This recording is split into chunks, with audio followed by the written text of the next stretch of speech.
Okay, let's talk about Anne Bradstreet since we're reading some of her poems this week. Anne Bradstreet. I think we have the perception about the Puritans that they were kind of a boring bunch of folks. They did like their 3 hour sermons, and they didn't dance, they didn't drink, they didn't even celebrate Christmas, for Pete's sake. They wore black. Well, that's the stereotype. We have lots of stereotypes that we learn in the sixth grade about the Puritans and how grumpy they were mostly. So we tend to go through life with that impression that we got in the sixth grade about how they're very strict, very dull people, and to some extent, all of that is true. But I think that we find something very human and very relatable with this poet, Anne Bradstreet. She was a very interesting woman at a time when women were supposed to be in the kitchen or in the nursery, and they were not really allowed to be interesting. In fact, they could get in trouble if they were interesting. I mean, one thing that's, I think, interesting to us about this poet is that well, in the poem that she writes to her husband, she talks very openly about how she loves him and how lucky she feels to have his love. And she makes a comparison to gold and to a river that can't quench her thirst for him. And it's almost like she's suggesting something erotic in their relationship. She walks up to that point, but doesn't. Of course, she can't actually, but she can actually suggest something about their physical relationship. But she comes to that point and then backs off. It seems, um, and it seems like it's in a way, well, for Puritans especially, a very passionate poem. So I think that through Bradstreet, we get an impression of her as a person, not as a Puritan. And at least for me, her poems give humanity to a group of people who could be fairly awful, and especially to women. For example, John Winthrop, whom we read last week, the sermon aboard the Arbella. John Winthrop, the lawyer, took special pains in making sure that Anne Hutchinson's life was ruined. Anne Hutchinson was a Puritan woman who started having religious services in her own home. And so she preached a message that was slightly different from what the Puritan ministers were preaching in their churches.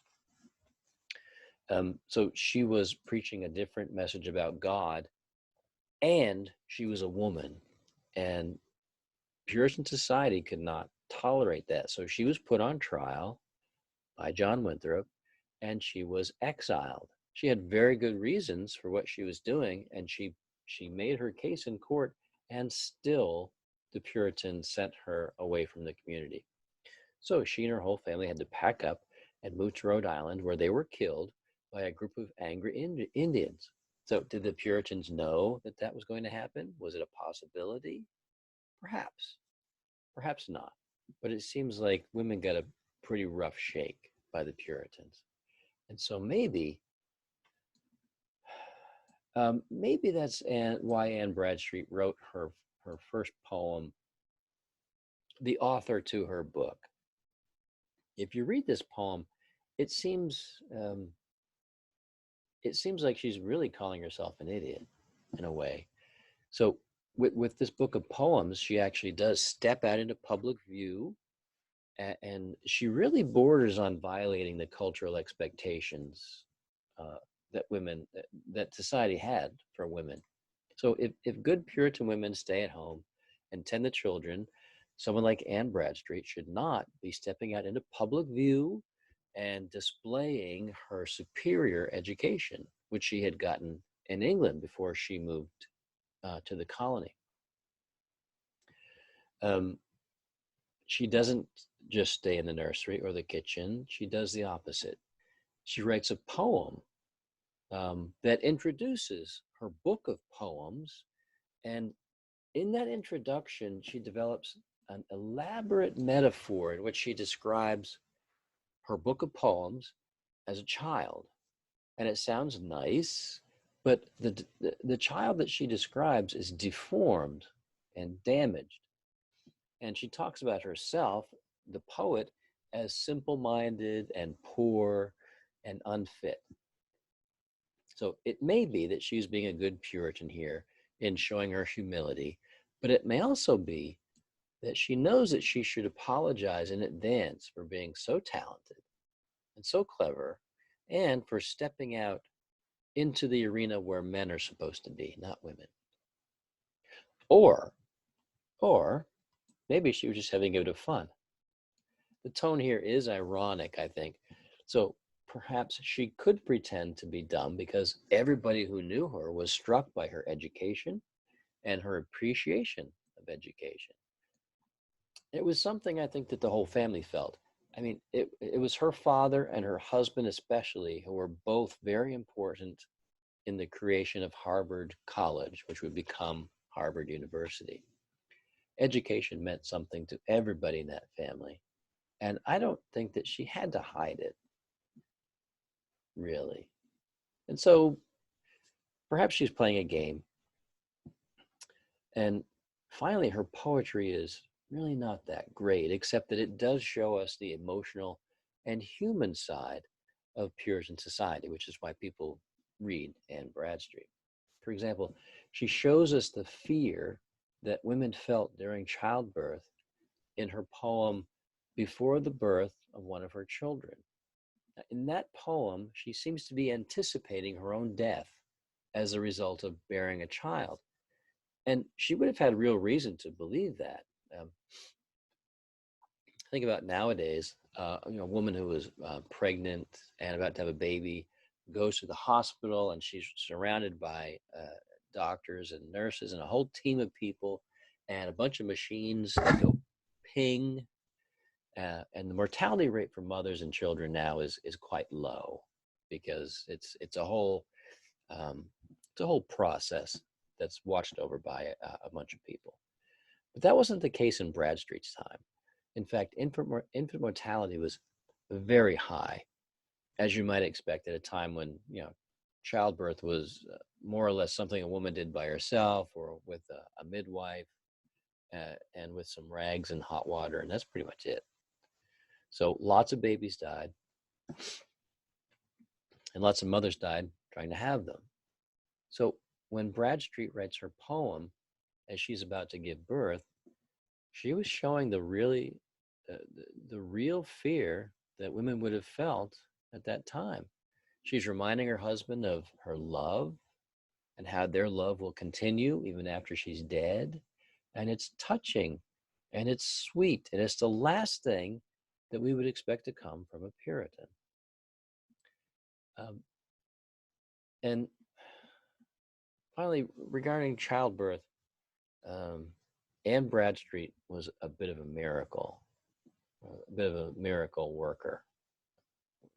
So at that time in the New World, in Boston, with very little medical science, Anne Bradstreet raised 8 children to adulthood. She was very fortunate in this regard. And so she has no poem of her own that laments the death of any of her own children because they all made it. She does, however, have a couple of poems that grieve the death of some of her grandchildren. Her own children, they didn't always have children that made it through childhood. So when her namesake, the grandchild Anne Bradstreet, dies, Anne is clearly heartbroken.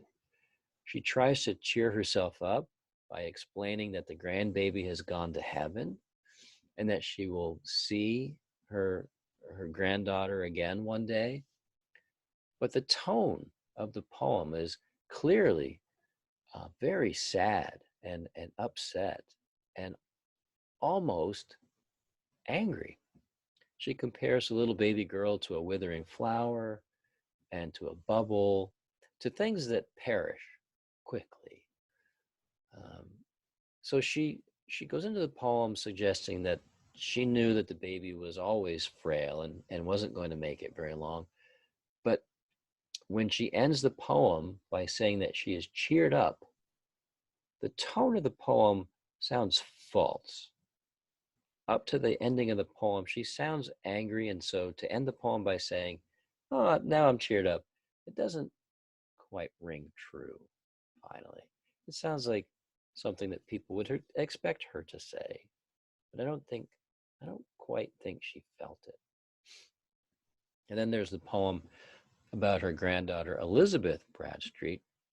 And so also in this poem, the tone seems to say something other than what the words say as I read it.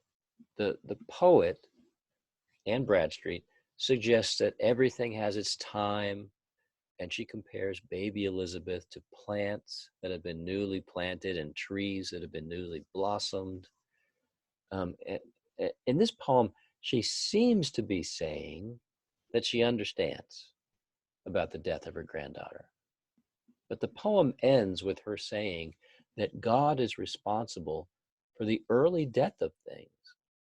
It seems almost as if she's saying that God has killed this little baby and that maybe it's not really a good thing.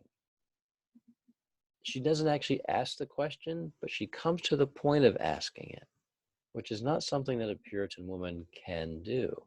So in her poems, Bradstreet makes us feel for her, not as a Puritan who's devoted to her faith, but as a woman who has felt some real pain and heartache in her life.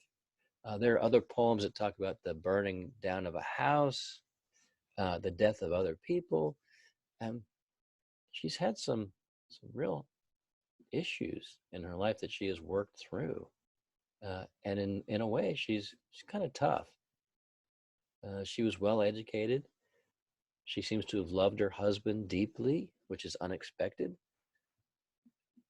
So while she shares those things with us, she also seems to be trying to hide them or make fun of them. Yet she mocks them or tries to hide them in such a way that she puts them in plain sight for everybody else to see. So the question is, does Bradstreet mean what she says, or is she being ironic in undermining the things that she knows people expect her to say? And if she's creating her own strong female voice, is she a kind of an early feminist?